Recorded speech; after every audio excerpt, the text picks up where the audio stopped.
Hey folks, welcome to Role of Law.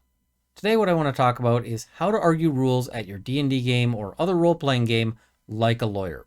Now the first thing is that I don't mean like a rules lawyer. Rules lawyer is a pejorative term that comes up in D&D games for that person who always has some sort of thin argument that they're always pushing to gain some sort of minuscule advantage. And this person is pretty miserable to play with. It's unpleasant, both for the DM and for everyone around who has to hear these constant arguments, which often don't stop. They just keep going as somebody keeps trying to sort of push the issue. That's not what I mean at all. And the reason why I mention that is that typically that's what people assume that lawyers are going to be like at a table. I've had lots of people go, oh, you're going to be playing with a bunch of lawyers in Lawyers and Dragons? I'm sure that's going to be miserable. You guys are going to be fighting over rules all the time. That hasn't happened. People sort of make these assumptions. But typically, I find that at tables where I've had a lot of other lawyers there, things tend to go pretty smoothly because lawyers kind of understand ground rules for how to argue something in a productive way. So I want to talk about that because rules disputes happen at a table. You know, your DM isn't perfect. They might be wrong about something. Or you might be wrong about something, but it matters, and so you're wanting to raise the issue. So there's sort of principles I've come up with. I use these at my table. You might find them useful at yours for how to handle these things. And the first step is really to identify what the source of the conflict is. What's the issue at hand? So, and this is usually pretty easy. Usually it's something that that's readily apparent. You know, I think I should have advantage on this roll. The DM doesn't think I should. Or I think I should get this bonus to this saving throw, or whatever it is.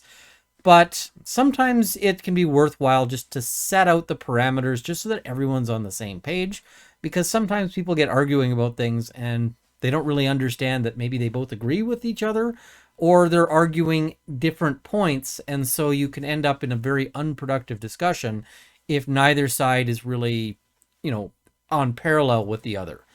So that's the first thing, is just make sure you guys understand what the issue is. And this should be fairly quick in most circumstances. And then the player typically will make a short pitch. And by a short pitch, I mean 1 or 2 minutes. This is not like a 10-minute thing. You'll just say, hey, we've always done it where I get advantage on these kinds of rolls. Maybe maybe you've got a height advantage or something like that. So you figure you should have the advantage on the roll. And once you're done, you stop. That's it. Then it goes to the DM, and the DM makes a call. And the reason why this is important is because you're in the middle of a game.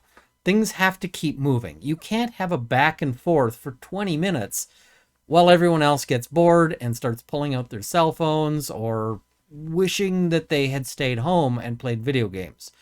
You need to resolve these things fairly quickly. And so the DM makes a call, and they communicate that call to the players. They say, no, I'm under this circumstance. You're not going to get advantage. Just roll.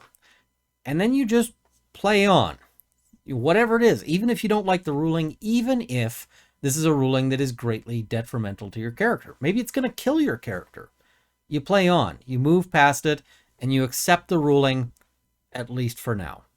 This is mid-game. Now, after the game, and this is effectively like a little tiny miniature trial. You just, make your pitch, and the DM accepts it or not, the DM acting sort of as the judge here. But after the game is done, this is where you get to make essentially your appellate argument.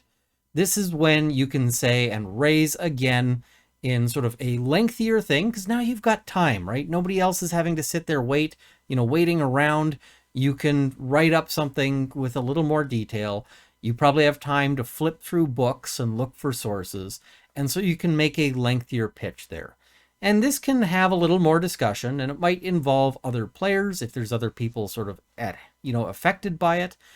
And then ultimately the DM makes another call. And that call should really be the final call on the issue. Now the DM might say, listen, I was right about this. This is the rules that we have going forward. And the going forward is important because law is all about precedent. One decision shapes what the next decision is because the decisions should be the same if the issues are the same. So this is kind of an important thing for letting everyone understand how the game works, because it's very important that everyone is on the same page and understands what the game is about. Or the DM might say, listen, I screwed that up. And this is a very important thing to be able to do as a DM. It's really important to be able to say, I messed up. I got that wrong. And so when you as a DM decide that you've gotten something wrong, the next step is to decide on a remedy, a fix. And the remedy might be just to say, going forward, we're going to do it right. But we don't have to change anything that happened. And that's usually the case where there hasn't been any really serious consequences. I was rolling at, and I was supposed to have advantage to attack the dragon, and I didn't have advantage, and I missed. But we still killed the dragon. We still shared out the loot. Dragon's still dead. Everything is fine, right? There's no need to go back to that. But sometimes you've got consequences that might be a bigger deal. The party failed to stop the dragon from destroying the town. That's a bigger problem. Or, somebody might have lost a character. That's a bigger problem, because these are things that can, that can upset people, that might need to be fixed in the storyline for a sense of fairness. And the way to do that is really to talk with the players and come up with something that maybe, that can solve the problem.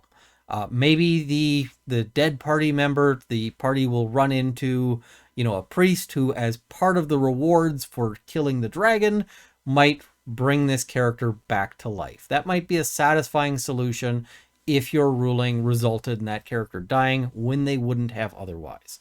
Or some opportunity to rebuild the town. Usually I don't like to do this just as a retcon to say, well, okay, you just lived. Or, okay, the town really wasn't destroyed. That's usually unsatisfying. Usually you want this fix to be something that allows people to get back what they lost, rather than just kind of denying the loss in the first place. But talk with your players, see what works for them, work with them in terms of these remedies. But usually the remedy, almost always, is just going to be, I screwed up, sorry about that, and we'll do it right the next time. That's the usual fix for these. So this is important, it keeps the game moving, and this being able to both accept these rulings and argue about them in sort of these you make your argument and then it's done, really helps promote a good game, a healthy game, because you don't want running disputes that continue for months as somebody keeps arguing this point. Let it go, even if it's the wrong call. Sometimes you might, if the call is wrong enough, you might decide that this isn't the table for you, but it's better than fighting with the DM and fighting with the rest of the group for a lengthy period. That just raises tensions, and it doesn't solve anything usually. So this is the approach I like to take to things. If you've been watching Lawyers and Dragons, there have been a couple of moments where I've said, whoa, what about this? And when the DM says, hey, this is my ruling, that's it. I'm done. And that's what I mean to argue rules like a lawyer. I think this is a really good approach to things. And conflict resolution is important in these games, because a role-playing game is a game played with people. That's the primary playing piece, is the brains and emotions of all the people at the table. And so it's really important to have these skills to be able to resolve these disagreements in ways that keep the game going and keep everyone at the table feeling happy and feeling pleased with how things are going. So I just wanted to share that approach with you guys. Lots of people over the years have said, oh, lawyers at the table, that's going to be a nightmare. As I said, in my experience, it's always smooth sailing. I haven't yet run into sort of a rules lawyer who is also an actual lawyer. Anyway, thank you guys for watching. Let me know in the comments below if you found this to be useful or helpful, if this is something you might incorporate into your games. And see you guys next time.